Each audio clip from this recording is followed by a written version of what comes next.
Have you ever wondered why some people seem to move through their professional lives with ease, while you feel stuck, repeating the same patterns over and over? What if the answer lies in an internal invisible script, written by psychological characters you don't even realize are at play? Think about Carla. She's the first one to arrive at the office and the last to leave. She never says no to a task. Everyone praises her dedication, but the promotions always go to someone else. She constantly feels the need to prove her worth, but no matter how hard she works, something always seems to go wrong. It's like she's playing a game without knowing the rules. What if I told you that behind your skills and resume, there are unconscious forces shaping your professional path? These characters have names and were described by psychologist Carl Jung as archetypes. Today, we're going to uncover how these archetypes and their shadows are shaping or sabotaging your career. More importantly, how you can use them consciously to take back control. We've talked about archetypes in other contexts before, but today we're focusing on how they operate specifically in the workplace.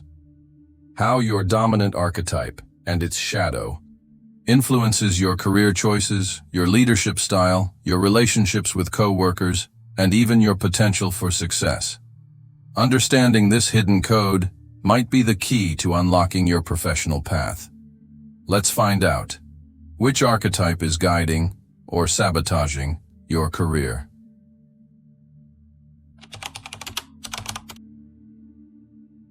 Jung identified many archetypes, but some are particularly relevant in the workplace.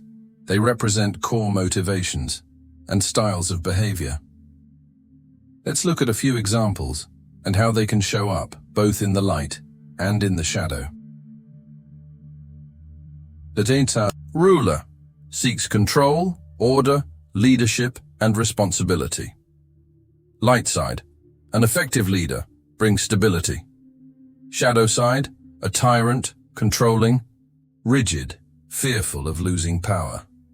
The caregiver, motivated by helping, supporting, and nurturing the team. Light side, empathetic, creates a positive environment, loyal. Shadow side, a martyr, overwhelmed, struggles to say no, may manipulate through helpfulness.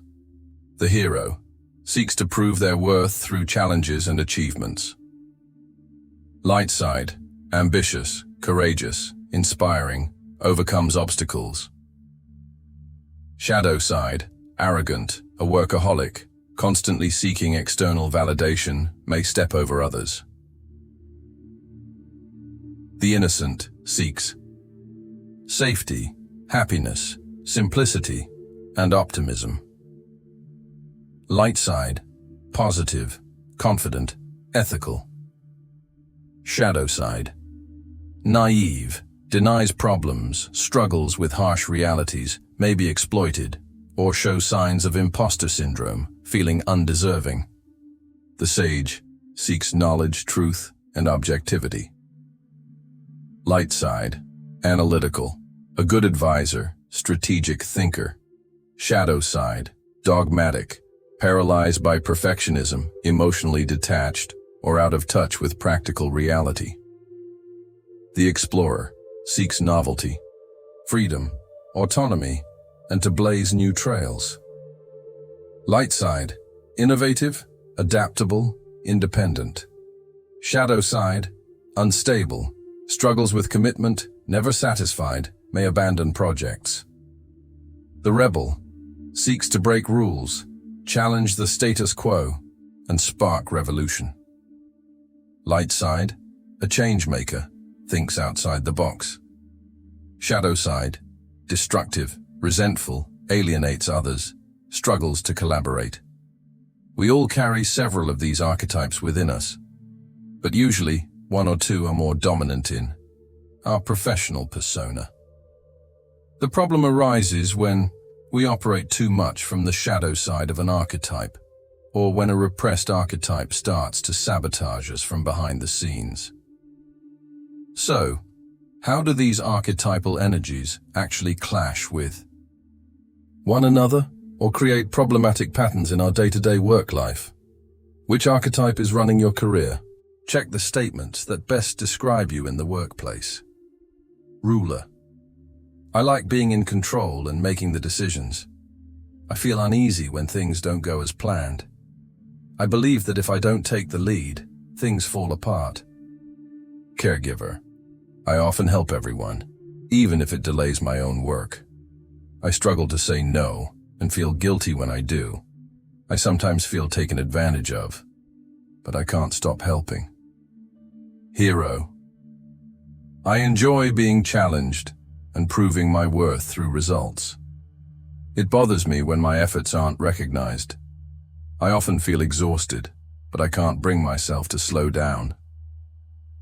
Innocent. I prefer to avoid conflict and keep things light. I feel like people sometimes take advantage of my goodwill. I'm afraid I'm not good enough, even when I get good results. Sage. I need to understand things deeply before I act. I tend to observe more than actively participate. I sometimes take too long to decide, chasing perfection. Explorer. I hate routine and love trying new things. I get excited easily, but lose interest just as fast. I've left projects unfinished because I wanted something different. Rebel. I question orders and structures that don't make sense to me. I get impatient with rules and bureaucracy. I sometimes isolate myself or clash with others because I won't play the game. If you checked 2 or more boxes in a group, that might be your dominant archetype. Also, pay attention to traits you strongly avoid or reject. They might be part of your shadow. Did you figure out your dominant archetype? Share it in the comments below. Want to go deeper? And integrate your shadow. We've got a full video on the channel about that. The link is in the description.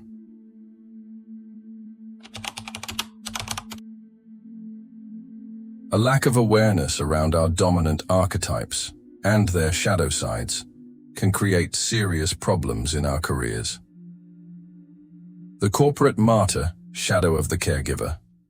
The person who always takes on extra work, never says no, complains about being overwhelmed, but secretly seeks validation through sacrifice.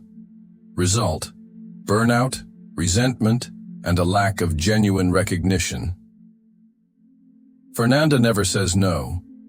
When someone on the team is swamped, she takes on more. When her boss asks for last-minute help, she cancels personal plans. On the outside, she looks like a hero. On the inside, she's exhausted and feels invisible, but she doesn't know how to stop. The tyrant boss, shadow of the ruler, micromanages, doesn't trust the team, creates a fear-based environment focused solely on control and power. Result: high turnover, low morale, and a stifled capacity for innovation. Lucas manages a team. He reviews every email before it's sent, redoes his analysts' presentations and answers for them in meetings. He believes he's ensuring quality, but his team feels infantilized and voiceless. Result: disengagement, loss of talent, and a burned-out leader trying to control everything. The rebel without a cause, shadow of the rebel, constantly criticizes, resists any structure, focuses on problems instead of solutions, and may sabotage projects out of resentment. Result: isolation, reputation for being difficult, and missed opportunities. Imposter syndrome, linked to multiple shadows, e.g., innocent, orphan. Even with clear success, the person feels like a fraud, afraid of being found out. Struggles to take risks or accept praise. Result: anxiety, self-sabotage, and underachievement. The achievement addict, shadow of the hero. Constantly needs new challenges and external validation. Struggles to delegate, work collaboratively, or rest. May. Sacrifice personal life for performance. Result: exhaustion, shallow workplace relationships. Raphael just led a huge project. He slept poorly for weeks, missed family birthdays, but delivered results. He got praise and is already hunting for the next challenge. He barely feels the win, just the urge to prove himself again. The emptiness doesn't go away. Success has become an addiction.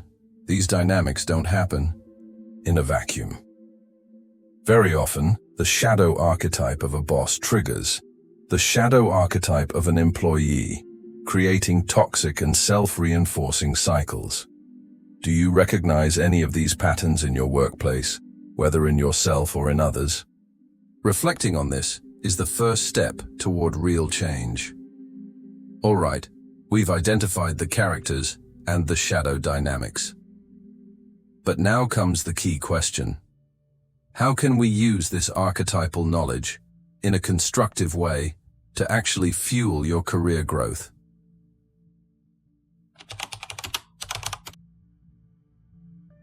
Understanding your work archetypes isn't about putting yourself in a box. It's about gaining awareness so you can make better choices. Here are a few key steps. Identify your dominant archetypes, both light and shadow. Reflect on your impulses, motivations, and behavioral patterns at work. Which archetypes resonate most with you? Be honest about how both the light and shadow sides show up. You can even ask trusted colleagues carefully how they perceive you. Recognize your archetypal triggers. What situations or types of people tend to activate your shadow side? Example: tight deadlines trigger your martyr. Criticism activates your imposter. Lack of recognition brings out a resentful hero. Becoming aware of your triggers is the first step to not reacting automatically. Integrate your shadow. Don't deny it. Accept it. The shadow doesn't just disappear.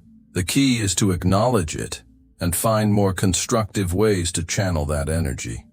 If your shadow is the rebel, how can you use that energy for creative disruption instead of sabotage?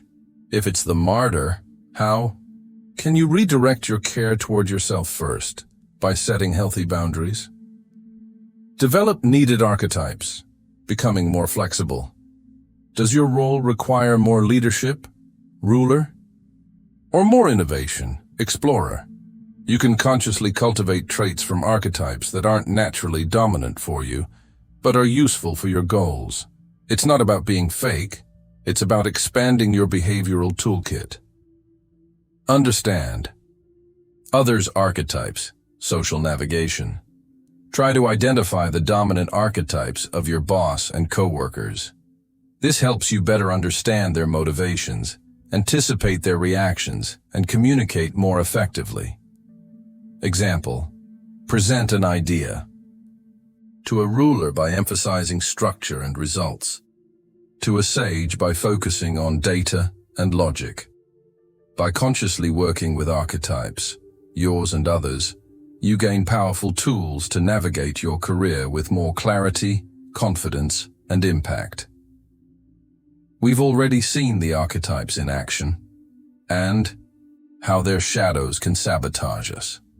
Now we have practical steps to use that awareness to our advantage. This can be a game changer for your career.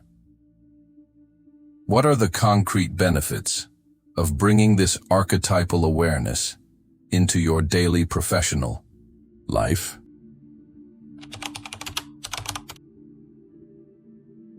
When you work with your archetypes and their shadows consciously, your professional life can transform. Greater authenticity and fulfillment. You align your career more closely with your intrinsic motivations, finding deeper meaning in what you do. Reduced self-sabotage. By understanding your shadow's patterns, you can intercept them before they cause harm. Better decision-making. Your career choices become more intentional, and less reactive to unconscious fears or impulses. More effective leadership, formal or informal. You understand yourself and others better, enabling a more adaptive and inspiring leadership style. Improved navigation of power dynamics. Recognizing the archetypal games at play in the workplace helps. You handle conflicts and office politics more strategically and less personally. Greater resilience. You come to see challenges and failures as part of your archetypal journey, e.g., the hero's path, not just personal shortcomings. It's not about manipulation.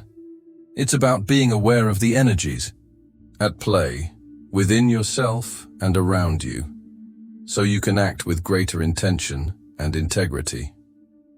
Which archetype do you think currently dominates your professional persona, even if it's the shadow? Share your reflections in the comments. If this deep dive into workplace archetypes brought you any insights, leave a like. Share it with colleagues who might benefit, and subscribe for more explorations of psychology in everyday life.